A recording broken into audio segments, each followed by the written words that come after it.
وما أرسلناك إلا رحمة للعالمين. السلام علیکم ورحمۃ اللہ وبرکاتہ. ان الحمد للہ نحمده ونستعینه ونستغفره ونؤمن به ونتوکل علیہ ونعوذ باللہ من شرور انفسنا ومن سیئات اعمالنا. من يهده الله فلا مضل له ومن يضلل فلا هادي له واشهد ان لا اله الا الله وحده لا شريك له واشهد ان محمدا عبده ورسوله. اما بعد، وقال الله تبارك وتعالى: لقد كان لكم في رسول الله أسوة حسنة لمن كان يرجو الله واليوم الآخر وذكر الله كثيرا. رب اشرح لي صدري ويسر لي أمري واحلل عقدة من لساني يفقهوا قولي. اللهم أرنا الحق حقا وارزقنا اتباعه وأرنا الباطل باطلا وارزقنا اجتنابه. آمین یا رب العالمین. ناظرین، سیرت امام اعظم محمد رسول اللہ صلی اللہ علیہ وسلم کے سلسلے بیان میں گزشتہ درس میں ہم نے اللہ کے نبی صلی اللہ علیہ وسلم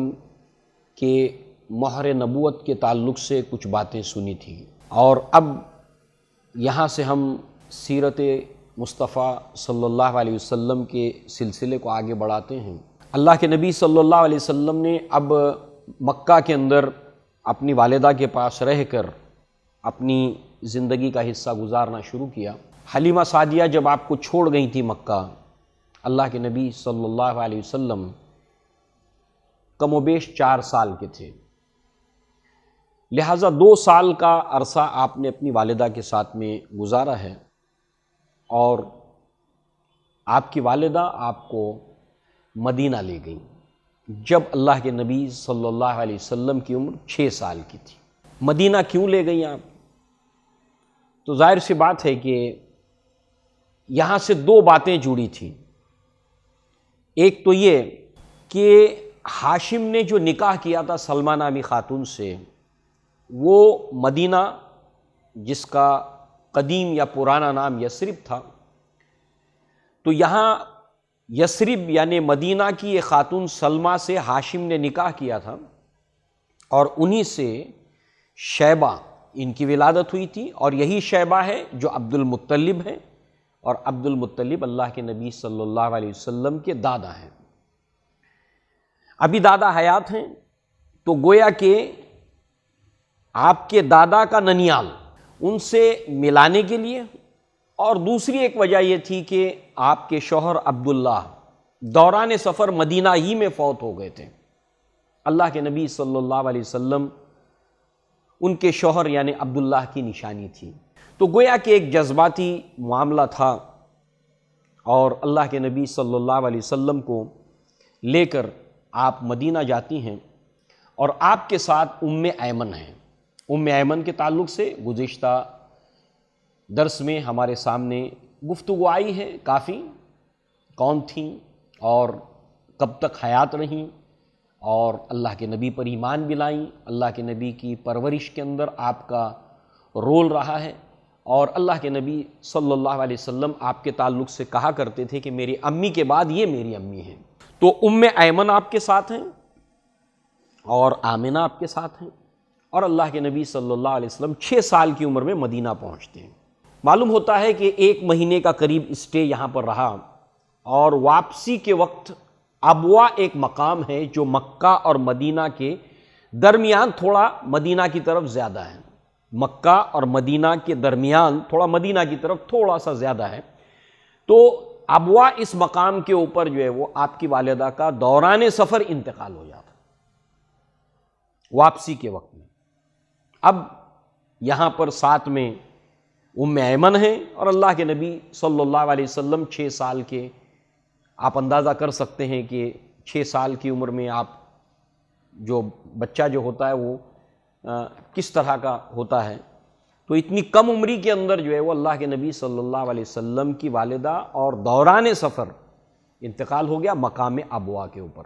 لہٰذا اللہ کے نبی صلی اللہ علیہ وسلم نے نبوت کے زمانے میں صحابہ کرام کے ساتھ میں جن جن باتوں کو شریک کیا ہے یعنی شیئر کیا ہے اپنی یادداشت کے آئینے میں، ماضی کے جو واقعات ہیں ان کو، ان واقعات میں سے اللہ کے نبی صلی اللہ علیہ وسلم نے یہ واقعہ صحابہ کرام کے سامنے پیش کیا، اور یہ مسلم شریف کے اندر کتاب الجنائز کے اندر موجود ہے۔ مقصود کیا ہے بتانا؟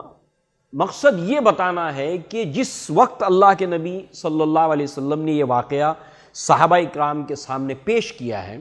یہ ہجرت کا دوسرا سال ہے، سفر کا مہینہ ہے۔ اس واقعے کو بہت سے لوگوں نے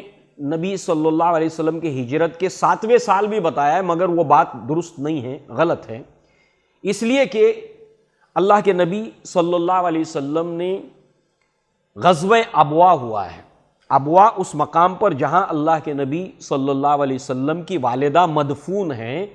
اس جگہ پر ایک غزوہ ہوا، اس کو غزوہ ابوا کہتے ہیں، اور بخاری رحمہ اللہ نے اس غزوے کو اللہ کے نبی صلی اللہ علیہ وسلم کا پہلا غزوہ قرار دیا، اور یہ غزوہ سن 2 ہجری کے اندر ہوا تھا اور سفر کے مہینے میں ہوا تھا۔ تو اوتھینٹسٹی اور